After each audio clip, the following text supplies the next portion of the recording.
সমাজের ভিতরে আছে। ফকি আবুল্লাহ সামরকান্দি রহমতুল্লাহ আলাইহি উনি ওনার কিতাবে ঘটনা নিয়ে আসছেন, হাদিস নিয়ে আসছেন। হযরত আলকামা রাদিয়াল্লাহু তাআলা আনহু নামক একজন সাহাবী ছিলেন।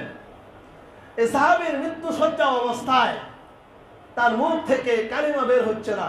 সমস্ত মানুষ বৈশা কালিমার তালকিন করে, কিন্তু তার মুখ থেকে কালিমা বের হয় না। সে একজন সাহাবী, তার মুখ থেকে কালিমা বের হয় না। আলকামার বিবি আল্লাহ রাসূলের দরবারে চলে আসছেন।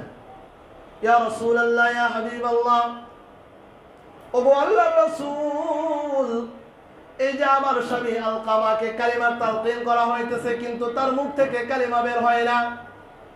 আমরা বারবার তাকে কালিমার তালকিন করতেছি, কিন্তু মুখ থেকে কালিমা বের হচ্ছে না। এটার কারণ কি? আল্লাহর রাসূল হযরত বেলালকে পাঠিয়ে দিলেন, বেলাল যাও, যে দেখো আলকামার কি অবস্থা। হযরত বেলাল রাদিয়াল্লাহু তাআলা আলকামার বাড়িতে চলে গেলেন, যে দেখেন সমস্ত মানুষ মিলে এরকম কালিমার তালকিন করতেছে, কালিমা পড়ার জন্য বলতেছে, কিন্তু আলকামার মুখ থেকে কালিমা বের হয় না। হযরত বেলাল আবার আল্লাহর রাসূলের কাছে চলে আসছে, আয়েশা বলতেছেন, ইয়া রাসূলুল্লাহ, ইয়া হাবিবাল্লাহ, অনেকগুলো মানুষ মিলে তাকে কালিমার তালকিন করতেছে, কিন্তু তার মুখ থেকে কালিমা বের হচ্ছে না।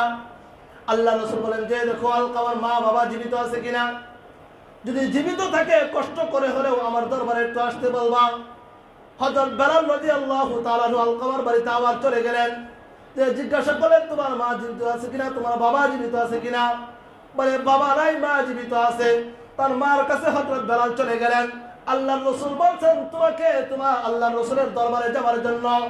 ওই মহিলা বৃদ্ধ মানুষ খুব কষ্ট করে আল্লাহর রাসূলের দরবারে চলে আসছেন। আসার পরে বলতেছেন, আল্লাহর রাসূল সাল্লাল্লাহু আলাইহি ওয়াসাল্লাম মহিলাকে বলতেছেন, কি ব্যাপার, তোমার ছেলে আলকামা কেমন?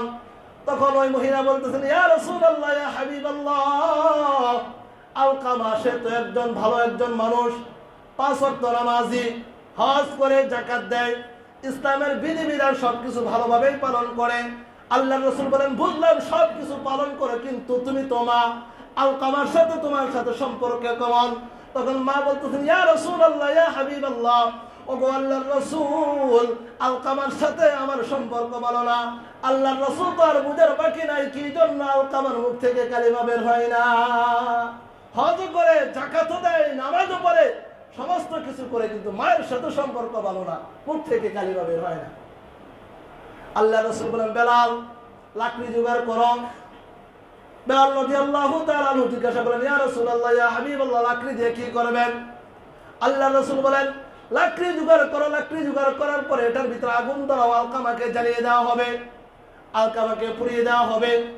আলকামার মা চিৎকার করে বলেন, ইয়া রাসূলুল্লাহ, ইয়া হাবিবাল্লাহ, ওগো আল্লাহর রাসূল, আপনি আমার সন্তান আলকামাকে আগুনের ভিতরে পোড়াবেন না। আল্লাহর রাসূল বলেন, দুনিয়ার আগুনে তোমার সন্তান পুড়বে, এই কষ্ট তুমি সহ্য করতে পারতেছ না। আর আলকামা যদি দুনিয়া থেকে বিদায় নিয়ে চলে যায়, আল্লাহর তৈরি জাহান্নামের ভিতরে চলে যাবে। জাহান্নামের আগুন এত কঠিন, এত কঠিন, সেই দিন তোমার আলকামা সেই আগুন কিভাবে সহ্য করবে? আজকে তোমার সন্তান দুনিয়ার আগুনে পড়বে, এটা তুমি সহ্য করতে পারতেছ না।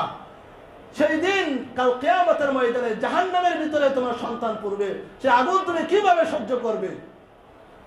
তখন আলকামার মা জিজ্ঞাসা করেন, ইয়া রাসূলুল্লাহ, ইয়া হাবিবাল্লাহ, এখন আমার জন্য কি করণীয়, আমি কি করতে পারি?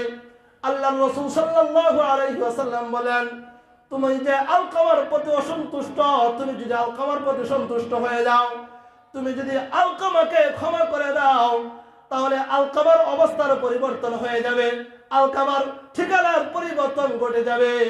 এমন সময় মহিলা বলতেছেন, ইয়া রাসূলুল্লাহ, ইয়া হাবিবাল্লাহ, আপনি সাক্ষী, সমস্ত সাহাবায়ে কেরাম সাক্ষী, ওই আল্লাহ পাক রব্বুল আলামিনকে সাক্ষী রেখে বলতেছি, আমি আমার আলকামাকে ক্ষমা ঘোষণা করে দিলাম। সুবহানাল্লাহ। হযরত বেলাল রাদিয়াল্লাহু তাআলা আল্লাহর রাসূল বলেন, বেলাল যাও, যে দেখো আলকামার কি অবস্থা। হযরত বেলাল রাদিয়াল্লাহু তাআলা আলকামার বাড়িতে প্রবেশ করতেছেন। এমন সময় আলকামার মুখ থেকে বের হচ্ছে, লা ইলাহা ইল্লাল্লাহু মুহাম্মাদুর রাসূলুল্লাহ সাল্লাল্লাহু আলাইহি ওয়াসাল্লাম। আল্লাহর রাসূল আলকামার মার কাছ থেকে এরকম ভাবে ক্ষমা নিলেন, ক্ষমা নেওয়ার সঙ্গে সঙ্গে বেলাল আলকামার বাড়ি পর্যন্ত বসতে পারে নাই, কালিমা নসিব হয়ে গেছে। সুবহানাল্লাহ। তাহলে বাবার নাফরমানি করলে, মা বাবার নাফরমানি করলে মৃত্যু সজ্জা অবস্থায় কালিমাও নসিব হয় না। এই জন্য মা বাবার সাথে নাফরমানি করা যাবে। অনেক যুবক মা বাবার সাথে খারাপ আচরণ করে, মা বাবাকে ধমক দেয়। অনেক যুবক